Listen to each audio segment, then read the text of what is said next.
क्योंकि भगवान का नियम है कि जब कोई मेरी शरण में आ जाता है तो मैं उसका त्याग नहीं करता। तो भगवान ने इधर पूतना का तो उद्धार कर दिया, पर शूर्पणखा के नाक कान काट के निकाल दिया।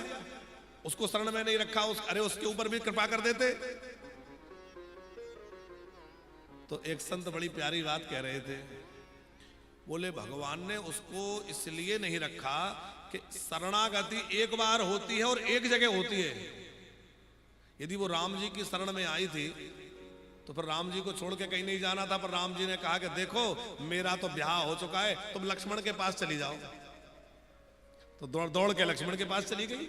इसका मतलब शरणागति पक्की नहीं थी, पक्की होती तो क्यों जाती। लक्ष्मण जी के पास गई, बोले तुम ब्याह कर लो। लक्ष्मण जी बोले हम तो सेवक हैं, हम ब्याह कर लेंगे तो हमारे साथ तो सेवा करनी पड़ेगी। अरे ब्याह करना है तो मालिक से करो, नौकर से क्या करो। तो लक्ष्मण जी में भी उसकी शरणागति एक जगह टिकी नहीं, फिर दौड़ के राम जी के पास आ गई। फिर दौड़ के लक्ष्मण जी के पास, राम जी ने कहा इसका भाव स्थिर नहीं है। अरे समर्पण एक जगह होता है। राम जी से कहती कि अब चाहे मारो चाहे रखो चाहे जैसे, अब आपके पास जो भी हो, मैं तो आ गई जो आ गई, पर नहीं, इधर उधर भाग रही। दूसरा कारण कि शूर्पणखा ने राम जी की प्राप्ति में जानकी जी को बाधा समझ लिया। जब तक ये बैठी है, जब तक ये मुझे नहीं रखेंगे, इसलिए इसको खा जाती हूं। और जानकी जी जो है वो भगवान की प्राप्ति में बाधा नहीं है, बल्कि जानकी जी भगवान की प्राप्ति कराने वाली है। जानकी जी की कृपा से भगवान प्राप्त होते हैं। भगवान ने कहा कि अरे ये बड़ी दुष्ट है, तो नाक कान ही क्यों काटे। क्योंकि यदि कोई पुरुष व्यभिचार करे और किसी स्त्री का सील भंग करे, बहुत ध्यान से सुनना, तो हमारे शास्त्रों में उसके लिए क्या दंड है। यदि कोई पुरुष किसी स्त्री के साथ दुर्व्यवहार करके उसका सील भंग करे तो उसके लिए मृत्यु दंड है। एक ही दंड है, उसको मार दिया जाए, मृत्यु दंड दे दिया जाए। ते ही बंदे का पाप ना होई। लेकिन यदि कोई स्त्री ऐसा काम करे तो हमारे शास्त्रों में स्त्री को अवध्या कहा है, उसको मार नहीं सकते। तो बोले यदि कोई स्त्री ऐसा करे तो उसके नाक कान काट देना चाहिए, ये शास्त्र की बात है।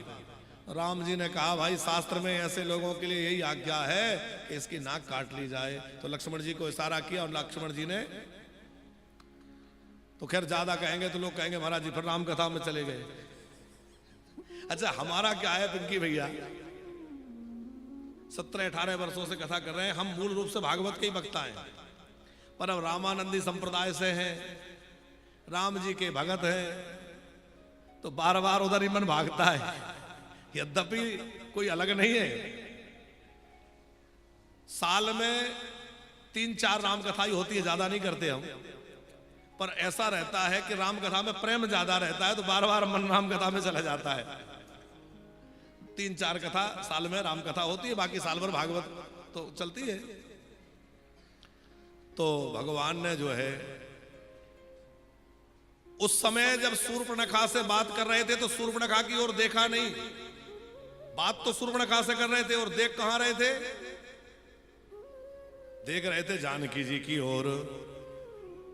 सीता चेताया कही प्रभु बाता, सीता चेताया कही प्रभु बाता, आहि कुमार मोर लागु भ्राता, आहि कुमार मोर लागु भ्राता। राम जी देख रहे हैं जानकी जी की ओर, सीता चितय क्या कह रहे हैं, देखो मेरा तो ब्याह हो गया है, मेरा भैया कुंवारा है। अब एक और बात आ गई कि क्या लक्ष्मण जी कुंवारे हैं, लक्ष्मण जी भी तो विवाहित हैं, तो राम जी तो सच्चिदानंद है, क्या राम जी झूठ बोल रहे हैं कि मेरा भैया कुंवारा है उसके पास चले जाओ। महापुरुष कहते हैं, बोले जैसे शूर्पणखा कुंवारी नहीं थी, लेकिन वो क्या कह रही है, ताते अवलग रही कुंवारी। राम जी कह रहे जैसे तू कुंवारी है वैसे ही मेरा भैया भी कुंवारा है, न तू कुमारी है और न वो कुमार है। एक अर्थ तो ये है। दूसरा अर्थ है कुमार का अर्थ है जिसने काम को मार दिया हो, और लक्ष्मण जी ने काम को मार दिया है, काम को जीत लिया है, इसलिए लक्ष्मण जी का एक नाम कुमार है। सीता चेताए कही प्रभु बाता, सीता